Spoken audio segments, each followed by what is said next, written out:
People will never fully understand Michael Scott. He's the most loving, funniest, caring, most relatable by far, at least for me, and the realest person in the whole office. I will never stop defending him. There's something about Michael Scott. We all can see that. As the show goes, you start noticing how rare he actually is. And I'm not talking about weird, even though he is weird as fuck. Parkour! I talk about rare as a diamond. And yeah, I know he's perceived as possibly one of the dumbest characters in the whole show. He says the worst thing to say constantly. He ruins conversations by being inappropriate. He's very impulsive and never thinks twice before acting. But even with all his flaws, he's still so real. It's Brittany, bitch. And I am back. Most people spend their entire lives managing how they're perceived. We live in a time where everybody wants to look detached. Everybody wants to seem unbothered. Being nonchalant is the cool thing to be right now. And too much emotion is seen as weakness. Michael doesn't have that filter, and I think he doesn't even want to have it.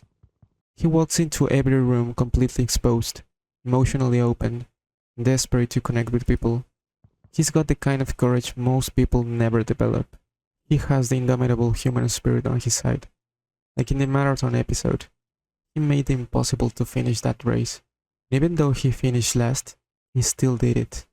Finishing that 5K was the hardest thing I have ever had to do. People always talk about triumphs of the human spirit. Well, today I had a triumph of the human body. That's why everybody was applauding for me at the end.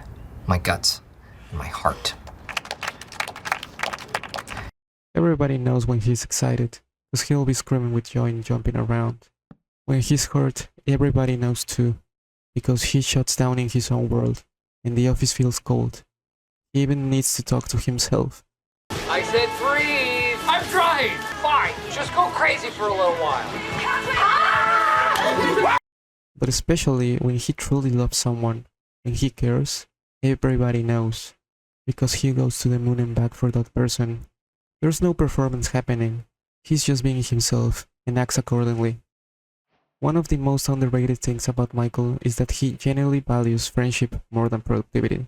Michael doesn't care about numbers, deadlines, or performance reviews. Ironically, he's the best salesman by far, and even though his methods are questionable, his branch is the one doing the heavy lifting. Michael cares about birthday parties, movie nights, inside jokes, and especially the dandies. He makes sure people feel included. You jump to the right and you shake that hand, and you jump to the left and you shake that hand. Meet new friends, tie that yarn. That's how you do the scorn. Even Toby gets an award. It's insulting, but he gets one. Toby Flenderson, please come up here and accept the Extreme Repulsiveness Award. Oh, that's so mean. People in the office complain about him constantly, but I feel everyone is somewhat loyal to him, because he creates something most workplaces never do, and they know it. He creates a feeling that people matter outside of their job titles. When he visits Pam is one of the most sentimental moments of the show for me. He's the only one there, proving once again he's the real deal. Not only does he give Pam reassurance on her art, he also brings it to the very place they all go every day.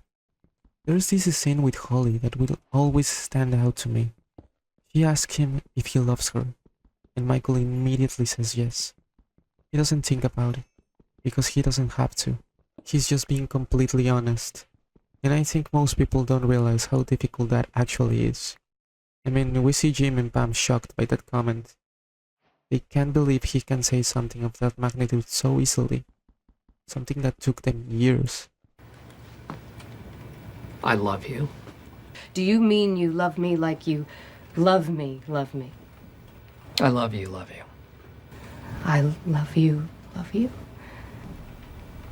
When he feels something, he just says it.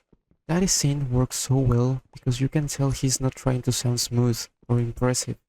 He's just relieved that the feeling exists at all. He doesn't expect an answer from Holly, even though he for sure wants one. He just loves her that much. He loves unconditionally. His relationship with Holly is, to me, the best thing on the show. I believe in love. I'm a lover. And seeing him like that just head over heels for someone, never giving up on the other person. I just connected with him. And then there's my favorite Michael Scott moment ever. Michael, you have no idea how high I can fly.